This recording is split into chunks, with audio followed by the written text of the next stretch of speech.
Hello à tous, on se retrouve aujourd'hui dans le premier épisode du Break the E-Commerce Show, l'émission qui va décrypter le e-commerce.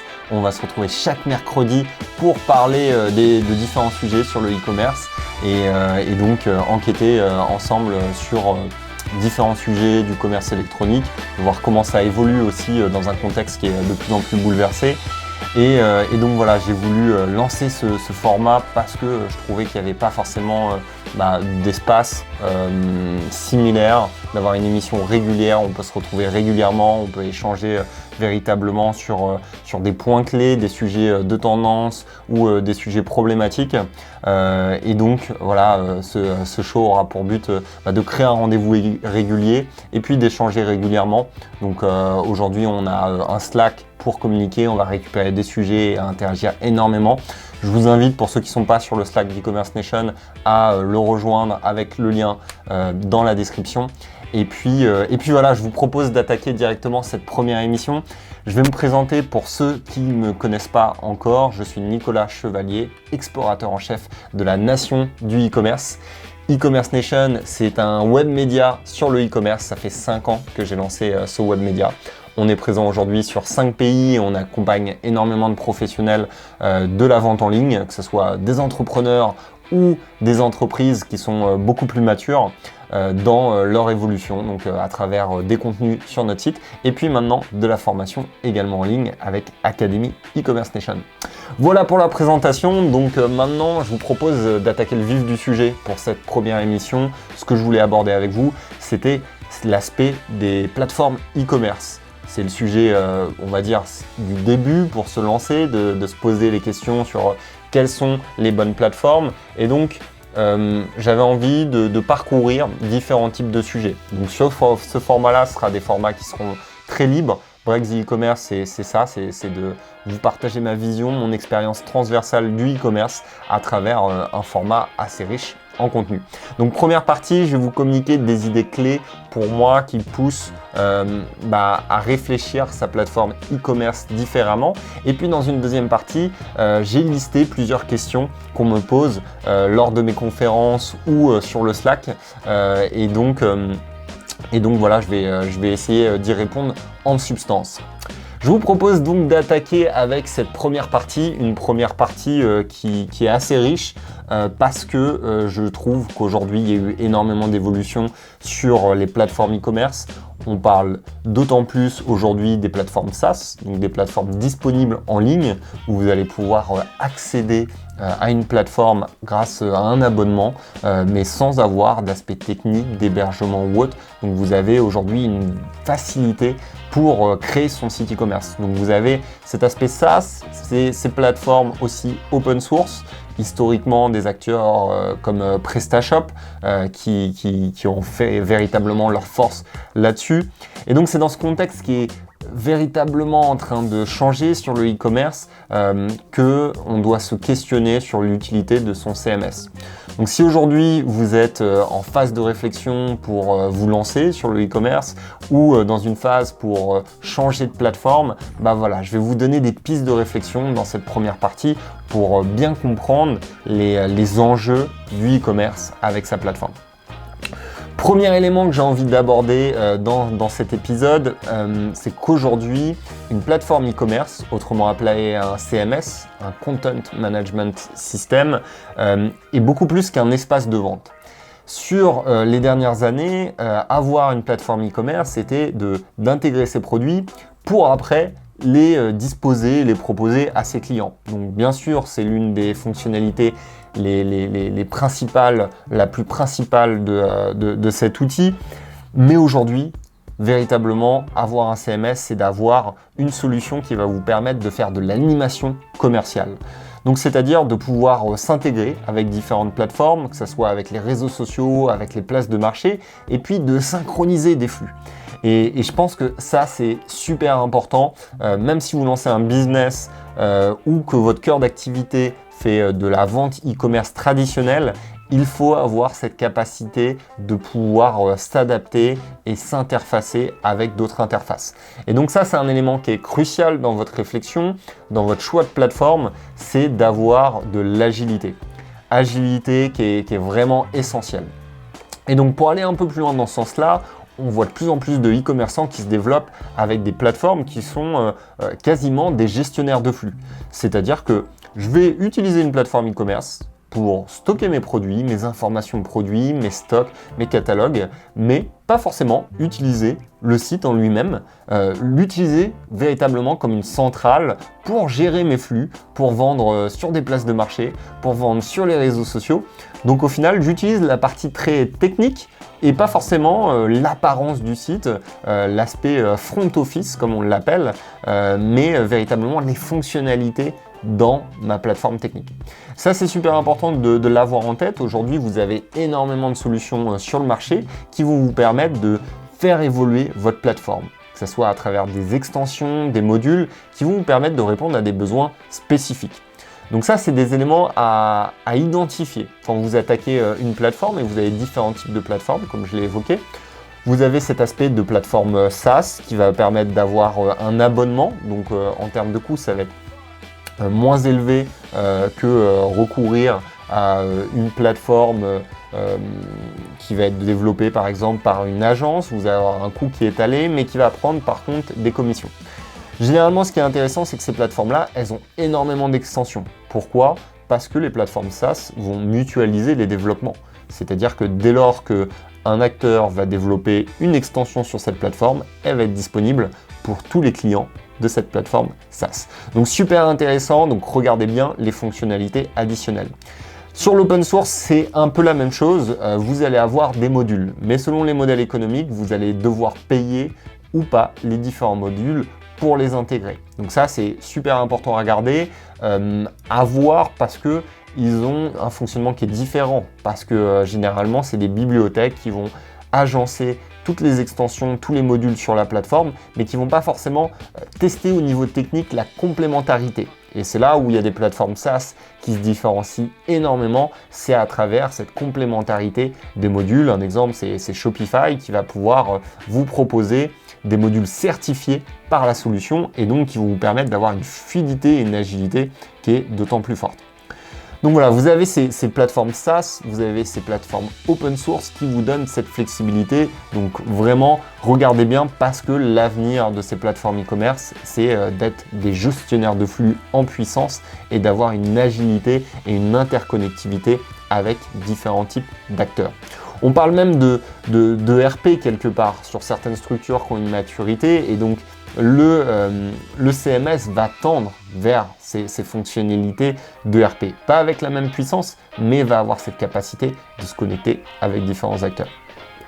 Je ne vais pas rentrer forcément dans les plateformes qui sont un petit peu plus techniques, ce qu'on appelle les frameworks, qui vont vous permettre là d'être dans du dev spécifique. C'est des structures qui sont d'autant plus matures sur des interfaces comme Salesforce qui vont permettre de consolider un site e-commerce par rapport à véritablement des besoins. Donc voilà, vous avez cette progressivité de solutions SaaS, open source et après framework pour des business qui sont beaucoup plus matures. Donc ça, c'est le premier point qui est essentiel et je pense qu'il n'y a pas assez d'entrepreneurs ou d'e-commerçants qui l'ont en tête, c'est de se dire, ok, vendre mes produits sur Internet, avoir une plateforme, c'est bien, mais c'est le job minimum que vous pouvez demander à un CMS.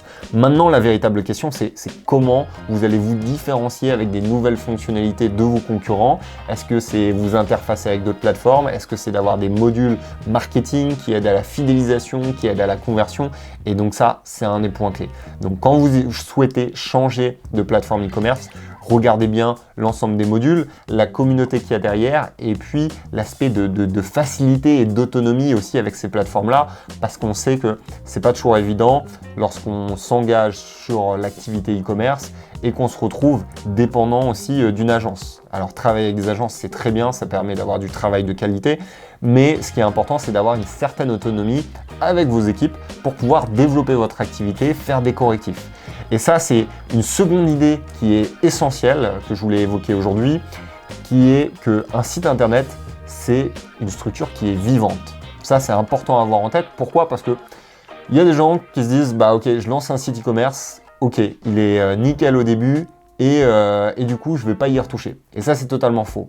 Il faut savoir qu'un site e-commerce, chaque semaine, vous allez avoir des modifications, vous allez devoir travailler dessus pour mettre à jour vos informations de produits, mais également le faire évoluer sur le plan technique, en termes de fonctionnalité. Je parlais de modules tout à l'heure, donc ça c'est important de pouvoir avoir de la flexibilité et de l'autonomie par rapport à ça, parce que vous avez besoin de tester des nouvelles fonctionnalités, de voir ce qui fonctionne, ce qui ne fonctionne pas, et d'être véritablement dans une logique de test and learn.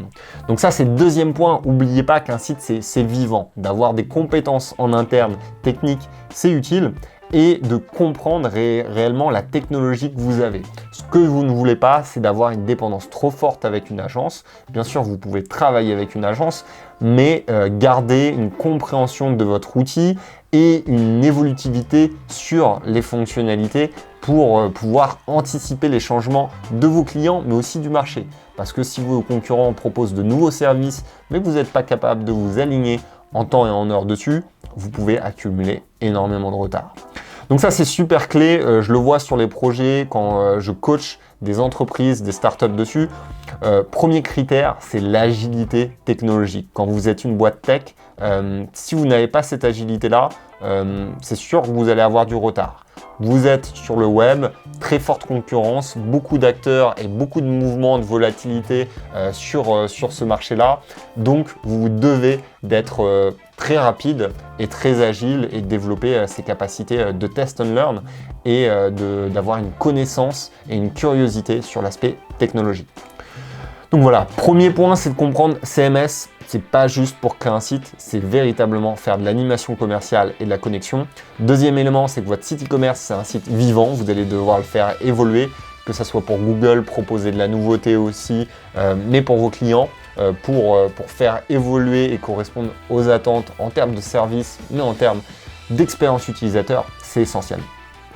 Troisième point, c'est de comprendre que le CMS, comme on l'évoque, c'est une plateforme technique. Chose qu'aujourd'hui, vous avez de nombreux CMS qui se développent sur le marché et vous ne l'avez pas forcément en tête, mais ce sont bel et bien des CMS. À quoi je pense quand je dis ça? Je pense notamment aux réseaux sociaux.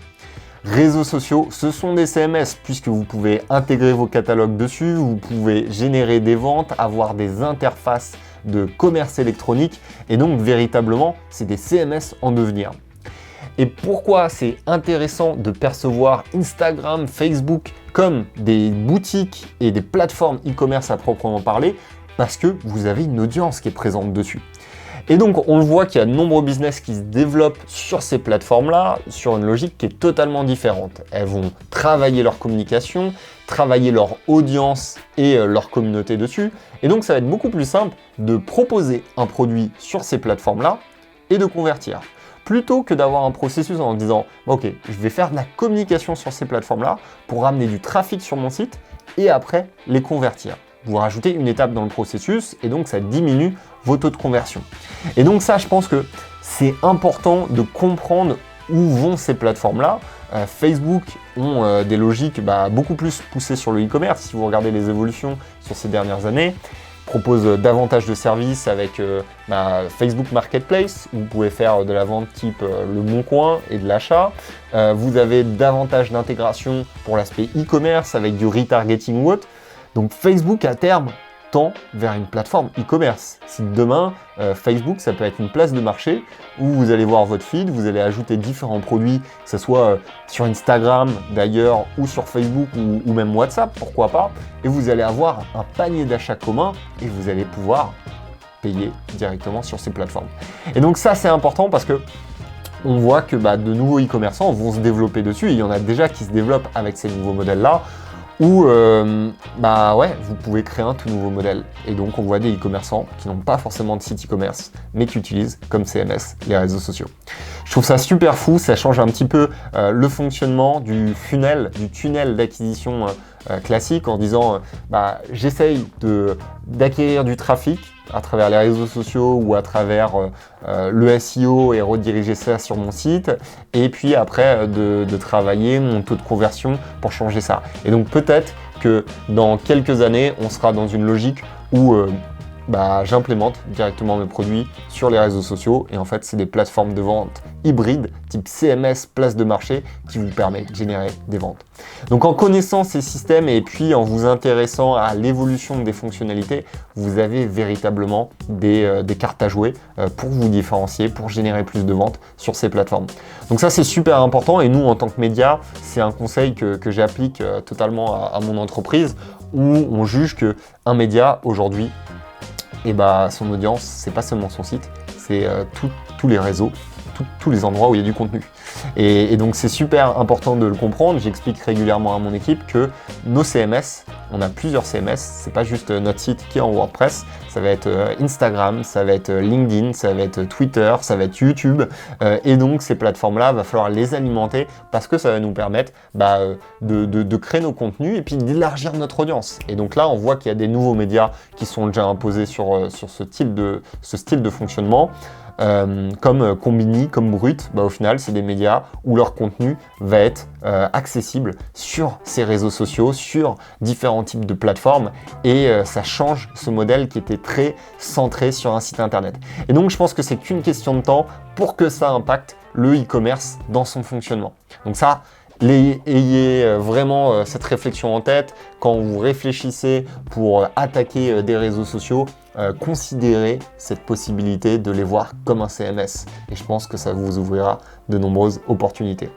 Donc ça, c'était le troisième point. J'ai un autre point que je voulais aborder, c'est cet aspect de technologie. Donc, quand vous avez une technologie, je l'ai dit au départ, ce qui est important, c'est d'avoir de l'agilité, mais c'est d'aller un petit peu plus loin sur votre finalité et votre ambition. Ce que je vois sur de nombreux entrepreneurs, c'est de se dire, ok, je travaille une plateforme pour mon contexte actuel, mais pas forcément pour anticiper les tendances d'un marché ou anticiper mon ambition et ma croissance.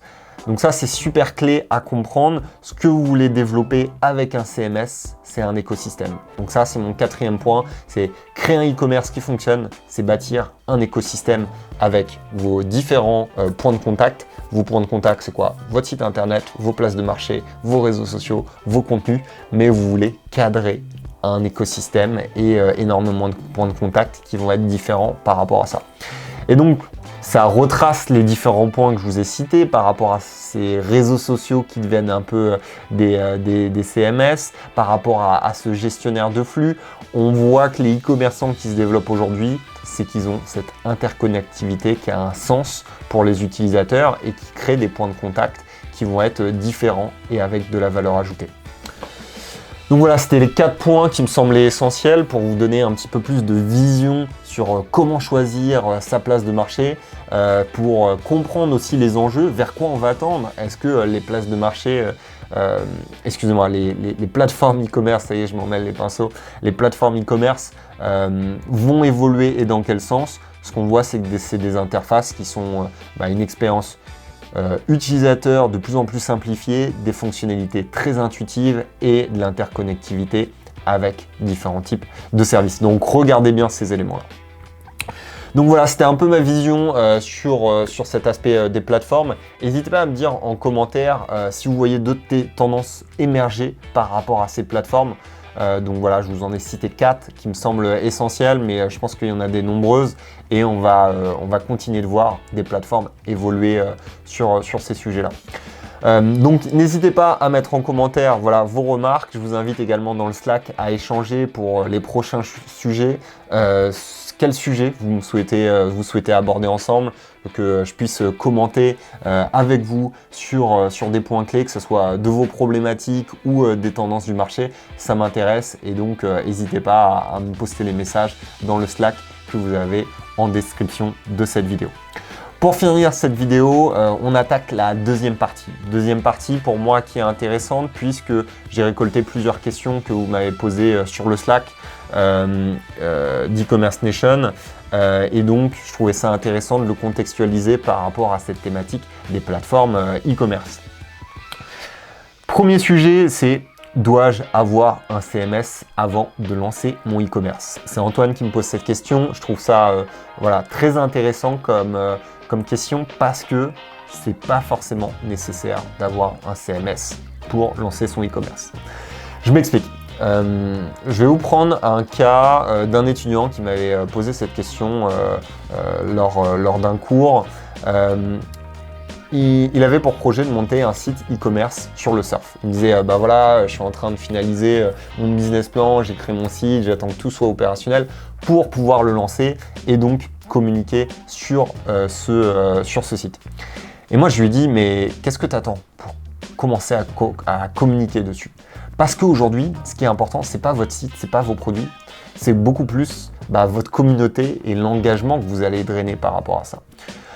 Si vous avez la possibilité de lancer un business, vous avez deux choix. Premier choix, c'est vous avez votre site e-commerce, mais vous n'avez pas forcément d'audience. Vous avez votre site e-commerce, vous avez vos produits, tout est prêt, vous le lancez et vous allez commencer à communiquer de manière commerciale pour acquérir des clients.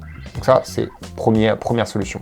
Deuxième solution, ça va être, vous n'avez pas du tout de site e-commerce, vous n'avez même pas de produit, mais par contre, vous avez une très forte communauté, par exemple sur Instagram. Si on parle du surf, très forte communauté sur Instagram. Lequel des deux a le plus de valeur aujourd'hui? Bon, bien sûr, vous allez me dire, ça dépend du monde du produit, ça dépend également de la communauté, mais s'il faut choisir un avantage concurrentiel, moi, aujourd'hui, c'est clair que je penche directement sur l'aspect communautaire. Pourquoi? Parce que l'aspect communautaire, ça permet de faire de la préfidélisation et de vous assurer du besoin en amont avant de commercialiser un produit. Aujourd'hui, il y a beaucoup d'entreprises qui font, c'est qu'elles se disent, ok, je vais créer un produit et je vais le commercialiser. Donc, j'ai mon produit et après, je vais pousser de la communication pour exposer les gens et pour essayer de rencontrer ce besoin. Mais la plupart des entreprises ne testent pas forcément le besoin en amont. Et c'est ce que va vous permettre une communauté. Et donc, moi, c'est ce que j'ai dit à cet étudiant. Je lui dis, mais attends pas, crée un compte Instagram sur le surf, qu'il soit personnel ou pas, et tu vas poster des contenus sur le surf et tu vas commencer à fédérer une communauté, à tisser un lien, à faire partie de cette communauté-là et à développer une audience. Petite ou grande, peu importe, une audience qui va prendre son temps, qui sera plus ou moins engagée, et du coup, ça va permettre de les responsabiliser dans votre projet entrepreneurial. Par exemple, de leur dire, écoutez, voilà, je suis passionné de surf, j'ai développé cette page depuis un moment. Maintenant, ce que j'ai envie, c'est de créer un business autour de ça. Et pour ça, j'avais envie de savoir ce qui vous intéresse, quel type de produit vous êtes à la recherche et si vous voyez des projets qui vous intéressent. Vous allez être dans une logique de co-construction, d'analyse de marché et de feedback qui va vous permettre d'aboutir sur un produit qui va répondre réellement à une demande. Et ça, c'est essentiel. C'est essentiel. Et donc, vous voyez ce mécanisme, vous dites, ok, je vais pas forcément avoir un CMS pour lancer mon e-commerce, je peux avoir un compte Instagram que je développe et j'ai une communauté. Et je vois aussi des cas où les gens, ils génèrent tout seuls des ventes sur leur Instagram. Donc notamment des projets que je vois qui pop énormément sur Instagram avec tout ce qui est autour de la SAP d'occasion ou autre de le revendre. Je crois que c'est Fripper le Dauphin, donc petite dédicace à eux. Ils faisaient ça, en fait ils reprenaient de la SAP qu'ils sourçaient chez des partenaires ou autres et ils shootaient avec des photographes, des superbes photos pour mettre en valeur la SAP. Et sauf que ils généraient des commandes, ils généraient 800 € par mois, rien qu'avec le compte Instagram et à poster les photos. Même pas de CMS, Donc voilà, le e-commerce peut se développer sans un CMS et donc c'est super important que si demain vous souhaitez lancer une activité e-commerce, vous pouvez déjà commencer à fédérer une audience et donc après aboutir sur des ventes et investir les gens sur votre projet entrepreneurial. Et ça a énormément d'avantages. Pourquoi? Parce que si vous demandez les gens de s'investir, d'avoir leur avis, ça va être des ambassadeurs depuis le début. Et donc, ils vont être une potentielle force de vente aussi pour développer vos produits. Donc, il y a beaucoup d'avantages et vous n'allez pas avoir ce rapport commercial, au sens où si vous êtes une marque et vous cherchez déjà à vendre, les gens ils vont être aussi sur le reculoir. Et donc là, ça change cette perspective-là. Vous allez devoir créer un lien humain. Et après, ça va aboutir sur un lien de confiance et après avec des individus qui vont vous aider à développer la marque parce qu'ils auront suivi le projet évoluer jusqu'à devenir une marque qui s'est structurée avec un site internet. Donc ça, c'est important. Je pense qu'il y a beaucoup d'acteurs qui pensent pas forcément dans ce sens-là, mais pour moi aujourd'hui, ce qui est le plus important, c'est cette base clientèle, c'est cette communauté qui va vous permettre d'évoluer sur d'autres sujets. Et ça peut aussi bien fonctionner sur le B2B. Là, je vous cite des exemples B2C, mais ça peut être très bien fédérer une communauté de professionnels avec une newsletter qui est extrêmement qualitative et après, voilà, d'adapter un peu son positionnement de produit et de découler par rapport à ça. Donc, c'est beaucoup moins agressif en termes de perception et vous allez développer plus de liens. Voilà, ça c'était mon petit conseil pour Antoine, si nécessité ou pas d'avoir un CMS. Deuxième point, c'est comment choisir mon CMS. C'est une question qu'on me poste régulièrement. Là, c'est Sandrine qui me pose cette question-là sur le Slack. Comment choisir son CMS? Je pense qu'il y a plusieurs variables à prendre en compte. Première variable, c'est le budget. Est-ce que vous avez un budget pour mobiliser ça? Deuxième variable, c'est votre ambition, voilà, vers où vous voulez tendre avec votre site e-commerce, votre cible. Chose super importante, si vous êtes sur le B2B ou le B2C, c'est pas les mêmes fonctionnalités sur la plateforme technique. Et puis sur le B2C, si vous avez, je sais pas, tous vos clients sont sur Facebook, Instagram, peut-être vous allez chercher une facilité de paramétrage sur les ads ou autres, sur l'aspect pixel également de la plateforme. Donc ça, super clé. Et puis une autre variable, ça va être le bagage technique que vous avez. Est-ce que vous avez des développeurs en interne ou pas? Et donc là, ça va conditionner la solution, mais aussi si vous allez faire appel à une agence, un freelance par rapport à ça. Donc voilà, je pense que le meilleur des conseils, c'est véritablement de bien comprendre son persona, savoir ce que vous voulez faire en termes d'action web marketing pour trouver la bonne plateforme avec les bons modules et de pouvoir l'activer. Et après, de voir en termes de budget ce qui correspond avec votre enveloppe. Donc voilà, et ça fait la transition parfaite sur l'aspect du budget pour un CMS. Aujourd'hui, vous avez énormément de tarifs différents. Aujourd'hui, vous avez des abonnements avec du SaaS qui sont à hauteur de 30 € par mois. Vous avez des plateformes qui sont totalement gratuites pour se lancer durant un laps de temps. Vous avez des plateformes open source qui sont gratuites. Bon, après, il y a les frais techniques aussi qui sont derrière. Donc, vous avez cet aspect d'accessibilité. Mais encore une fois, je pense qu'il faut le connecter à votre usage et à votre ambition parce que c'est sûr que si vous voulez lancer une place de marché, là, vous allez cibler des solutions comme Withaplace, Iceberg, ce type de structure. Et donc là, c'est des tickets qui sont beaucoup plus élevés. Si vous êtes dans une logique de croissance, optez, et avec un budget limité, optez pour des solutions qui ont fait leurs preuves, des Shopify, des PrestaShop, des WooCommerce, des Oxatis, ce type de plateforme qui fonctionne extrêmement bien. Regardez un peu leurs références pour comprendre quels sont les acteurs, pour pouvoir vous positionner sur ces différents acteurs. Donc voilà, 3 questions que j'ai pu répondre. Premier format qui vient de se finaliser, un vrai plaisir d'avoir passé ce temps avec vous. On est à peu près à 30 minutes de vidéo, donc c'est un peu l'esprit de ces formats-là. J'espère que vous avez apprécié. Dites-moi en commentaire si ce type de format est intéressant, de vous donner dans une première partie des tendances, des réflexions que je peux avoir par rapport au milieu du e-commerce, et deuxième partie un peu plus FAQ où vous me posez toutes vos questions sur le Slack et je les reprends. Alors je pourrais pas toutes les traiter, j'en ai eu pas mal et donc j'ai dû en choisir quelques-unes, mais ça sera pour de nouveaux sujets. Donc voilà, je vous dis, n'hésitez pas à mettre en commentaire pour la semaine prochaine. Dites-moi quel sujet vous voulez voir que j'aborde au sein de Break the E-Commerce Show. Chaque mercredi, je vous donne rendez-vous. Donc vous pouvez mettre en commentaire. Je vous invite à rejoindre le Slack, à vous abonner aussi à notre chaîne YouTube. Et puis, je vous dis à très vite. Je vous souhaite une très bonne semaine dans l'univers du e-commerce. Je vous dis à très vite pour une prochaine exploration. Et n'oubliez pas d'avoir un break. Ciao!